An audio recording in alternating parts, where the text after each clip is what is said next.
Tuangalie kuanzia mwezi wa 6 tuanze kuhesabu mpaka mwezi wa 12. Hebu nihesabie itakuwa siku ngapi? Mwezi wa 7, wa 8, wa 9, wa 10, 11, 12. Hiyo ni miezi mingapi? 6. Kwa hivyo Yesu anaweza kusaliwa miezi 6? Hawezi zaliwa miezi 6. Sasa huyu ambaye kwamba wenzetu wanasherehekea mwezi wa 12 tarehe 26 ama tarehe 25 ni nani? Hapo siwezi njua. Wa rahmatullahi wa barakatuh. Alhamdulillah. Alhamdulillahi rabbil alamin wa salatu wa salam ala rasulillahi karim. My brothers and my sisters in Islam. Leo nimerudi katika mada zetu mbalimbali na biidhnillah leo, kwa sababu leo tunaingia katika msimu wa Disemba, msimu ambao kwamba ndugu zetu katika binadamu, bimaana marafiki zetu wa Kristo, wanaelewa kwamba kuanzia tarehe 25 mwezi huu kuna sherehe ambayo kwamba inaitwa Christmas. Na sherehe kama hii ndio wanasherehekea, lakini ningependa kidogo kuelezea kihistoria vile ilivyokuja, na pia kama kuna yeyote atakayekuwa na maoni mbalimbali kwenye mitandao yetu, kwenye channel yetu, anaweza kuwa kushirikiana na sisi. Lakini kwanza, lengo na makusudi Christmas kwanza ni nini? Manake neno Christmas limeanza kuonekana hivi karibuni katika miaka ya 2000. Mwanzo ilikuwa inaitwa Xmas. Yaani Xmas.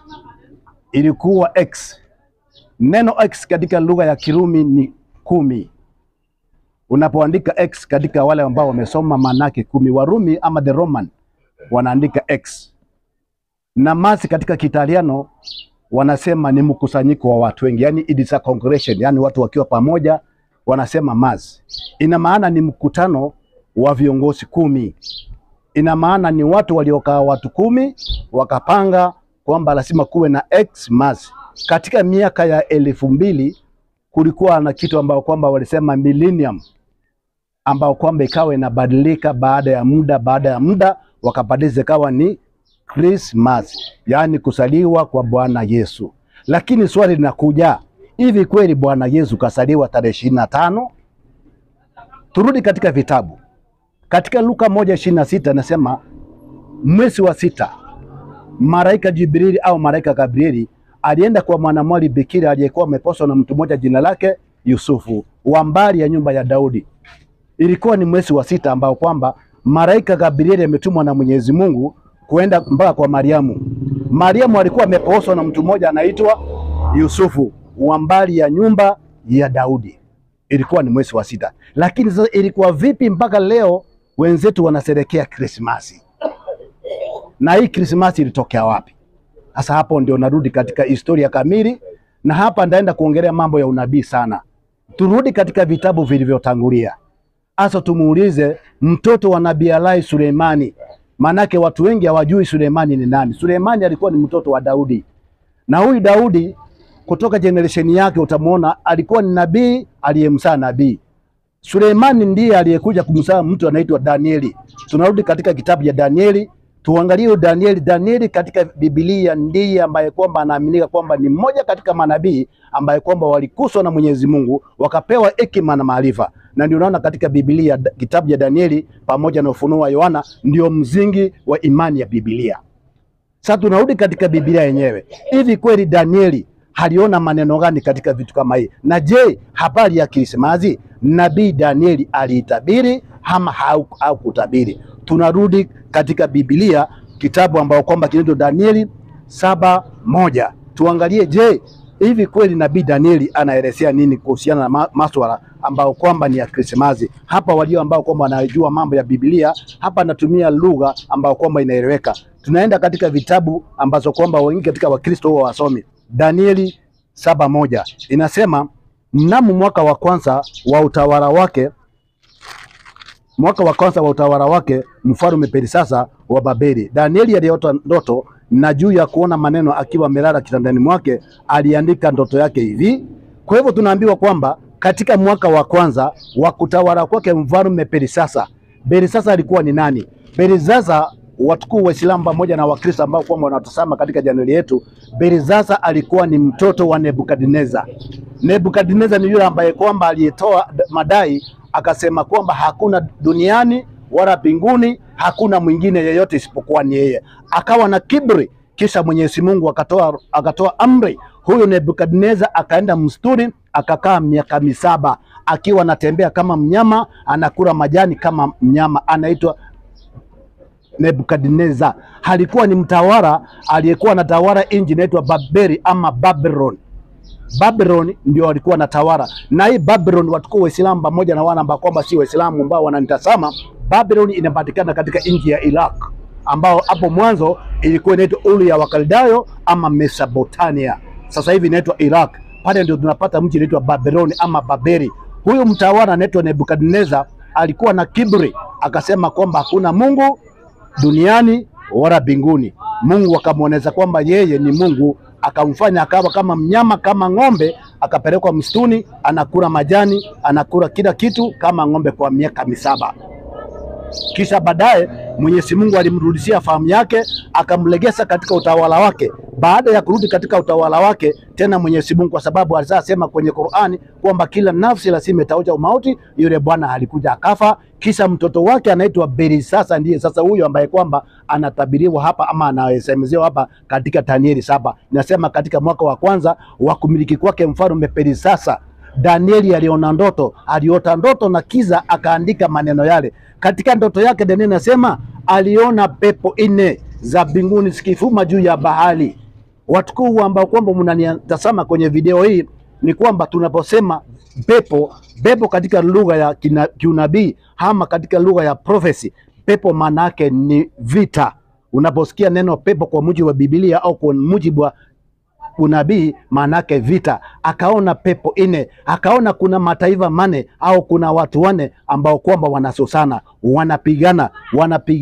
wanapigania ufalme wa dunia. Ndio akasema, akaandika jumla ya yale maneno. Baada ya kuona hiyo vita, ndipo Danieli akasema, alipoona katika mtazamo kama ule, anasema mimi Danieli naliona katika maono usiku pepo 4 toka pande zote za mbinguni zikafuma juu ya bahari kuu. Wanyama wakubwa 4 wote wakatokezea. Kukatokezea wanyama. Watukuu Waislamu pamoja na wale ambao kwamba si Waislamu, unaposikia neno wanyama katika lugha ya unabii ama lugha ya prophecy, maana yake ni wafalme. Anasema wanyama wakubwa 4 wakatokezea, yani wafalme 4, the 4 kings wakatokezea, wote wa namna mbalimbali. Tunaona kwamba mnyama wa kwanza ama mfalme wa kwanza anafananishwa na simba. Wa kwanza alikuwa kama simba, na nimesema huyu mnyama wa kwanza, huu ndio utawala wa Babylon, utawala wa Kibabeli, ambaye kwa mwanzilishi wake anaitwa Namruda bin Kanaan, pamoja na mwenzake ambaye kwamba ni huyo ambaye kwamba tumemwona hapa, kina Belshaza, wengine kama vile watu wengi katika utawala huu. Lakini tuangalie hawa ambao kwamba wametajwa. Wa kwanza alikuwa ni kama simba, na kisha akaona mtawala wa pili aliyekuwa amekuja, alikuwa anaitwa namna gani? Mtawala wa pili anafananishwa na nini? Anafananishwa na chui. Mtawala wa pili anafananishwa na chui. Huu pia ni utawala ambao kwamba ni utawala wa pili. Utawala wa pili ni utawala wa Medo-Persia, Wamedi na Waajemi, watukuu Waislamu pamoja na ambao kwamba si Waislamu. Utawala wa pili unafananishwa na utawala wa Medo-Persia, Wamedi na Waajemi. Wamedi na Waajemi ni watu ambao kwamba waliotawala katika nchi ambao kwamba baada ya kuanguka kwa utawala wa Kibabeli waliofuatiwa na Wamedi na Waajemi, na hao watu walipigana vita. Baada ya kupigana vita, ndio tunakuja kuona utawala wa Wamedi wakachochea wale ambao kwamba ni Wababeli, kisha utawala ule ukaanguka. Wakaenda wakamtafuta jamaa moja, wale wasomi wanaitwa Alexander the Great, ambaye kwamba pia ni utawala wa 3 ambao utawala ule unafananishwa na dubu, ambao kwamba unaitwa utawala wa Kiyunani.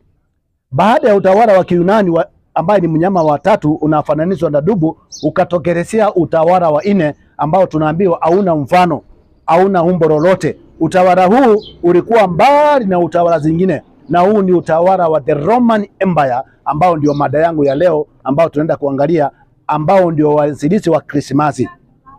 Utawala huu utauona katika Danieli 7 kuanzia 21 mpaka 25. Inasema mnyama wa nne alikuwa mbali na wanyama waliotangulia. Yaani yeye alikuwa mbali, alikuwa akikila na kunywa na kufunja kwa meno yake ya chuma. Huyu mtawala halikuja, huyu mnyama halikuja, na huu ni utawala wa Roman Empire, utawala wa Kirumi ndio ambao kwamba tunaenda kuangalia. Utawala huu wala ambao kwamba wanatazama ni kwamba ni utawala mzito. Utawala huu tunaruka mpaka mwaka wa 448 AD, yaani Bwana Yesu asaondoka duniani. Sasa tunaanza kuangalia kuna wafalme waliokaa chini, kwa sababu utaona pia katika ule utawala kuna yule mfalme atakuwa na nini? Atakuwa na pembe 10. Zile pembe 10 ni inji 10. Zile pembe 10 ni inji 10. Zile inji 10 ni kwa mfano ilikuwa ni Germany, Italy, England, France, Olule, Fodax, Switzerland, France na Kosovo. Hizi inji 10 ndio walikaa chini katika mwaka wa 448 pale Athens Greek, wakakaa chini ili waletee mwanadamu. Wakasema kitu ya kwanza, ili kumtoa mwanadamu katika sheria ya Mwenyezi Mungu, sheria ya Mungu moja, lazima wafanye nini? Wamuwekee sakura vile atakavyokuwa anaishi katika maisha yake ya duniani. Jambo la kwanza walipitiza ni kwamba vipi mwanadamu watamuondoa katika imani ya Mwenyezi Mungu moja, kwa sababu sheria ya Mungu, wakati Nabii Musa anapewa sheria 10 katika mlima wa Sinai pale katika mwaka wa 313 BC, Musa anapewa amri na Mwenyezi Mungu. Amri ya kwanza katika kitabu cha Kumbukumbu la Torati 5 kuanzia 1 au kitabu cha Kutoka 20:1, Mungu anasema usiwe na miungu mwingine ila mimi. Kwa hivyo Mungu anatoa sheria ya kwanza, anasema Mungu ni Mungu mmoja. Anamwambia Musa awaelekesea wana wa Israeli. Hiyo sheria inakuja mpaka hata kwa Nabii Daudi katika Zaburi 83:18.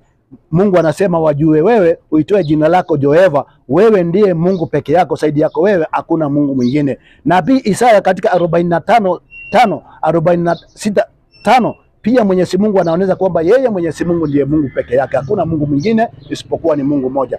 Bwana hizo naye alipokuja katika kitabu cha Yohana 17:3 inasema na uzima wa milele ndio huu wakujue wewe Mungu wa pekee na wa kweli na Yesu Kristo uliyemtuma. Kwa hivyo hiyo sheria yote ilikuwa inakuja naye Rasulullah Bwana Muhammad sallallahu alaihi wasallam alipokuja katika 42:13 anasema amekupeni sheria ya dini ile ile aliyomuhusia Nuhu na akawahusia manabii wote kwamba sikani dini ya Mwenyezi Mungu wala msifarikiane kwayo. Kwa hivyo sheria ilikuwa ni moja. Sasa Walumi walipokuwa wakitawala waliona ni system gani ambao kwamba watakaotoa wanadamu ili warudi katika system ya kuabudu miungu mingi. Kitu ya kwanza waliletea ama walipitiza asimio na kuambia kwamba ilikuwa ni mwaka wa 448 AD anadenomina Bwana Yesu asaondoka.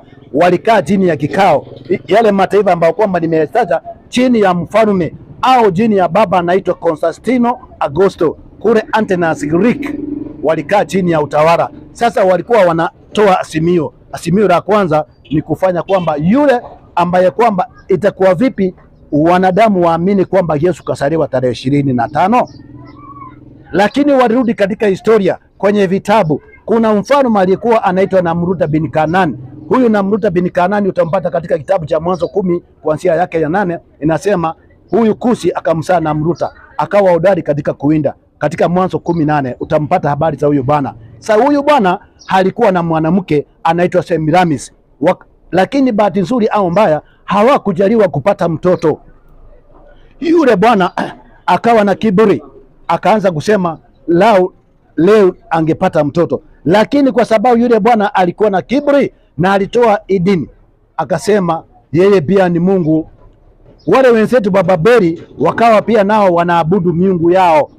Wakawa kuna Mungu mama anaitwa Semiramis, wakawa kuna Mungu mtoto anaitwa Tammuz, wakawa kuna Mungu baba anaitwa Namruta bin Kanani. Lakini sasa je, hao miungu watatu watakuwa wanaabudiwa namna gani? Kwa sababu huyo Tammuz sio mtoto wa Namruta, kwa sababu kama ilivyo desturi kwamba mwanadamu lazima afe, huyo Namruta alikuja akafa. Mke wake bi maana Semiramis akaenda katika familia yake ama akaenda katika ikulu, akawaambia mawasili wake pamoja na wafuasi wake kwamba huyu mzee wangu achafa, ila ameenda na miale ya jua, amepelekwa kule mbinguni na miale ya jua yuko pale juu.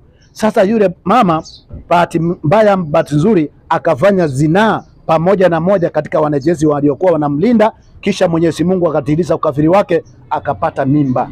Alipopata mimba akamzaa mtoto tarehe 24 mwezi wa 12 saa 6 ya usiku, asubuhi yake ikiwa ni birthday yake, akapewa jina inaitwa Tamuzi. Sasa wale wa Babeli wakawa wanaabudu, wanasema kuna Mungu Baba ambaye ni Namruta bin Kanani, kuna Mungu Mama ambaye ni Semiramis, kuna Mungu Mwana ambaye ni Tamuzi.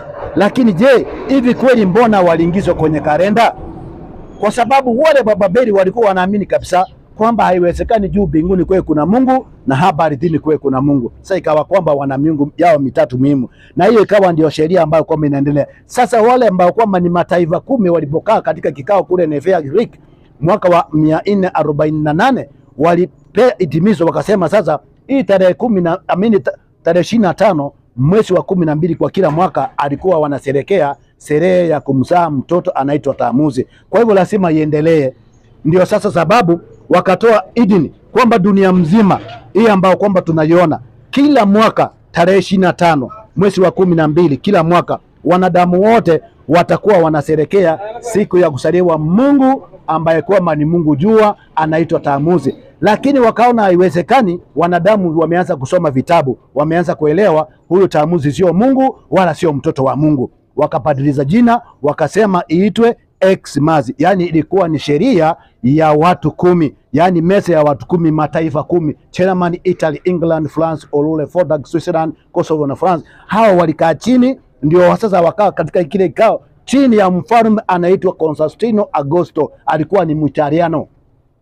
Baadaye wakaandika sheria, wakasema wanadamu wote watakuwa sasa wanafanya ibada au watakuwa wanaadhimia kwamba Yesu kasaliwa tarehe 20 na ngapi? 25 mwezi wa 12. Lakini swali linakuja, ilikuwa lengo lao lilikuwa ni gani? Lengo aswa ni kwa ajili ya kuleta imani kwamba kuna miungu wengine, kwa sababu Wababeli pamoja na Wayunani pamoja na Wamedi na Waajemi pamoja na Warumi waliofananishwa na wanyama wakubwa 4 walikuwa hawaamini kwamba kuna Mungu duniani. Walikuwa wanaamini habari ya masanamu na walikuwa wanaamini habari ya miungu yao. Sasa ili kuleta hii imani duniani, ndio sababu wakasema lazima watu wawe wanaabudu ama wanafanya ibada maalumu au wanafanya sherehe tarehe 25 mwezi wa 12 kila mwaka, lazima wanasema kasaliwa Bwana Yesu. Lakini swali linakuja, hivi kweli Bwana Yesu kasaliwa tarehe 25?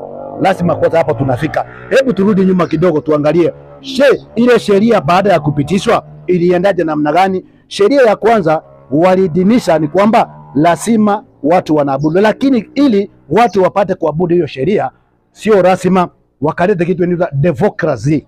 Democracy, wala ambao kwamba ni wasomi wamesoma theology wanaelewa maana ya democracy. Leo wanasema ni democracy, yani uhuru wa kufanya ibada. Kwa sababu gani? Walijua wakiambia watu kwamba hakuna Mungu watu watakataa. Wakasema sasa kuna uhuru wa kuabudu. Wakasema wewe unaweza chukua ng'ombe pale kwa barabara ukamweka pale ukasema ndio Mungu wako, kwa sababu kuna watu we call democracy. Lakini mwanzo ilikuwa inaitwa democracy, imani ya shetani, imani ya shetani inaitwa democracy, ikabadilika ikawa inaitwa democracy, yani uhuru wa kuabudu. Ndio mpaka leo hii, leo ukachukua ng'ombe ukamweka pale ukasema ndio Mungu wako, hakuna mtu atakuuliza. Ukaanza kuabudu hata kama ni ile gari ukasema ni Mungu wako, hakuna mtu atakuuliza, kwa sababu kuna uhuru wa kuabudu. Lakini ilikuwa ni system ya kuweza kuwatoa wanadamu katika imani ya Mwenyezi Mungu moja kuwaleta katika imani ya miungu mingine ambayo kwamba isiyokuwa Mwenyezi Mungu. Na hiyo tumeona kwamba ilianzia pale katika nchi ya Babeli, pale tuliposoma katika Danieli 7:21 kwamba huyu mnyama ambaye kwamba ni mnyama wa 4 alikuwa mbali sana na wale wanyama wa kwanza. Yeye alikuwa anakula na kunywa na kufunja anafunja vitu kwa meno yake ya chuma, na huyu mnyama atabadilisha majira na nyakati. Atabadilisha majira na nyakati. Majira gani watu kwa Waislamu pamoja na wasio kwa Waislamu? Majira na nyakati. Leo hivi kila mtu nikiuliza, hata vijana walioko hapa nikimuuliza leo mwezi wa ngapi, ataniambia huu ni mwezi wa Disemba. Tunaingia next year, atasema ni Januari, atasema ni Februari, atasema ni March, April, May, June, July, August, September, October, November, December. Hii ni miezi ambayo kwamba imetabiriwa katika Danieli 7:21 mpaka 25 kwamba atabadilisha majira na nyakati. Kwa Biblia mzima huwezi pata kitu inaitwa Januari. Kwa Biblia mzima huwezi pata kitu inaitwa Februari. Ila neno Januari ni mungu wa Kirumi. Ni mungu wa Kirumi anaitwa Janus. alikuwa anaabudiwa siku 31. Februari ni mungu wa Kirumi anaitwa Februata, na huyu mungu alikuwa ni mungu mama, jina lake original anaitwa Semiramis. Alikuwa anaabudiwa siku 28 au 29, kwa sababu siku tatu wamama wanakuwa wako najisi katika ile hali yao ya hedhi. Kwa hivyo mama katika siku tatu aliko safi, alikuwa anaabudiwa siku 28 au 29. Ndio maana mpaka leo hii utapata mwezi wa Februari uko na siku 28 au 29, kwa sababu yule alikuwa anaabudiwa huo mwezi alikuwa ni mama. Wakati siku tatu amejitenga, alikuwa hayuko tohara. Kwa hivyo walikuwa waani kumwabudu, anaitwa Semiramis. Alikuwa mkewe bwana yake anaitwa Namruda bin Kanani, na Namruda bin Kanani anaangasiwa sana ndani ya Qur'an kwamba huyu bwana na yeye pia alifanya mahojiano na Nabii Ibrahimu, akasema yeye ni Mungu. Nabii Ibrahimu akamwambia wewe si Mungu. Akamwambia Mungu wangu anatoa jua kutoka mashariki analipeleka magharibi. Mungu wangu anaweza kuua kisha anaweza kushuya. Kama wewe ni Mungu, basi wewe fanya hivi, nenda kaue au kaumbe. Yule bwana Namruda bin Kanani alikuwa mchanja, akaenda kwa sababu ni mfalme, akawachukua wafungwa wawili, mmoja akamuua kisha mwingine akamwajia uhuru. Akamwambia Nabii Ibrahimu, unaona mimi niko na uwezo, mimi pia Mungu. Huyu nimemuua pimana, nimemuua kabisa. Huyu nimempa uhai pimana, pia na yeye nimemfufua. Kwa hivyo Nabii Ibrahimu akamwambia okay, sawa, kama wewe una nguvu, basi Mungu wangu hana nguvu ya kutoa jua mashariki analipeleka magharibi. Kama wewe ni Mungu, toa magharibi lirudishe katika mashariki. Yule bwana akashindwa. Baada ya kushindwa kwake, akaamuru Nabii Ibrahimu achomwe moto. Nabii Ibrahimu akawekwa ndani ya moto siku ngapi? Siku 40 pasina kuchomeka. Yani Nabii Ibrahimu anatubwa ndani ya moto pasina kuchomeka hata ndevu yake moja, kwa sababu Mwenyezi Mungu alimtuma malaika Gabrieli akaambia moto kuwa salama kwa Nabii Ibrahimu. Ule moto kawa salama. Nabii Ibrahimu yuko kwenye moto kwa sababu ya kufanya nini? Kukataa kuabudia masanamu ambao kwamba walikuwa wanaabudu wale wenzetu. Huyu anaitwa Namruda bin Kanani, ndiye kwamba alikuja akamwoa huyo mwanamke anaitwa Semiramis, ambaye kwamba ndio jina lingine wa Roman Empire walibadilisha ikaitwa Februata ama February. Leo wanadamu wanajua kwamba ni February. Leo hata nikiuliza hao ndugu zangu walioko hapa hivi kwamba leo huu mwezi wa ngapi? Huu ni mwezi wa 12, unaitwa Disemba. Disemba pia ni mungu wa Kirumi, mungu wa Kirumi, na yeye anaabudiwa siku 31. Huyu mungu wa Kirumi ndiye sasa anakuja kumaliza, na ndiye alikuja kuleta sheria ambayo kwamba tuliangalia pale. Kwa sababu gani? Leo kama wewe ambaye kwamba unanitazama ukiamini kwamba leo ni Disemba, ina maana katika kalenda ya Gregori ambao kwamba ni the Roman calendar ambao kwamba mnaofuata nyinyi makanisani pamoja na dunia mzima, inaitwa the Roman calendar ambao tunatumia January, February, March, April. Lazima itaamini kwamba unaamini kuna zaidi ya Mungu moja. Kwa mfano huyo Mungu tumesema anaitwa Disemba ni mungu wa Kirumi, February ni mungu wa Kirumi, January ni mungu wa Kirumi, Julai ni mungu wa Kirumi. Walikuwa ni ndugu wawili, kulikuwa na Julius Kaisari pamoja na ndugu yake King Agostino ambaye kwamba walikuwa wanatawala katika nchi ya Kirumi. Hao wote pia wameingia katika kalenda ya Kirumi. Mmoja anaitwa Julius Kaisari, pimana anaabudiwa siku ya mwezi wa 7 ambao ni Julai. Ndugu yake mkubwa anaabudiwa siku ambayo ni mwezi wa 8 ambao unaitwa August. Hao ni mandugu wawili, walikuwa pia waliingiza katika kalenda ili wanadamu wao wanaabudu miungu zaidi ya Mungu moja. Ndio ambao kwamba ililetwa. Lakini Bwana Yesu tumtazame katika kitabu cha Mathayo 24:15. Bwana Yesu anasema hapo mtakapoliona chukizo la uharibifu lile ambao kwamba alionena nabii Danieli asomaye na afahamu. Yesu anasema hapo mtakapoliona lile chukizo la uharibifu alilonena nabii Danieli asomaye na afahamu. Hapa kuna nini? Ni wangapi katika Wakristo ambao mnaenda kanisani mkasoma hii aya katika Mathayo 24:15 kuelekea hapo mtakapoliona lile chukizo la uharibifu alionena nabii Danieli asomaye na afahamu. Yule ambaye kwamba atakayesoma na afahamu. Sasa hili chukizo la uharibifu watukufu ni kwamba lazima usome na ufahamu. Hili chukizo ni chukizo gani? Ndio nimesema yule mfalme ambaye kwamba ama zile falme zilizotangulia ndio walileta imani kwamba lazima wanadamu wote wao wanafanya ibada ama wanafanya ibada maalum. Itakuwa ni siku tarehe 24 mwezi wa 12. Naomba kidogo ndugu yangu, hebu kidogo tuangalie mimi na wewe katika Luka ngapi? Tuangalie katika Luka 1, kwa sababu unaweza sema labda pengine mwalimu anatoa vitu vyake kwa kichwa.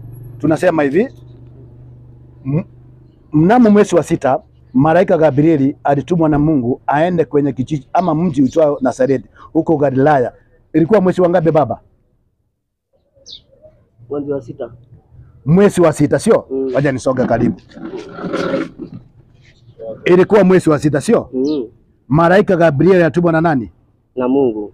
Aende mpaka kwa Maria, kwa mji wa wapi hapo? Mji uitwao Nazareti huko Galilaya sio?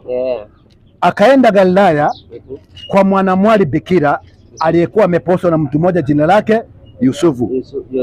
Yosef ama Yusufu sio? Yule bikira anaitwa nani? Mariam, si ndio? Ilikuwa mwezi wa ngapi? Wa 6. Hebu tuhesabu mimi na wewe, tuangalie mwezi wa 6. Kuanzia mwezi wa 6.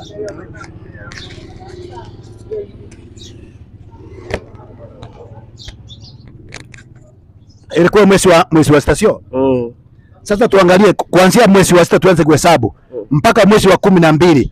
Hebu nihesabie itakuwa siku ngapi? Mwezi wa 7, wa 8, wa 9, wa 10, 11, 12. Hiyo ni miezi mingapi?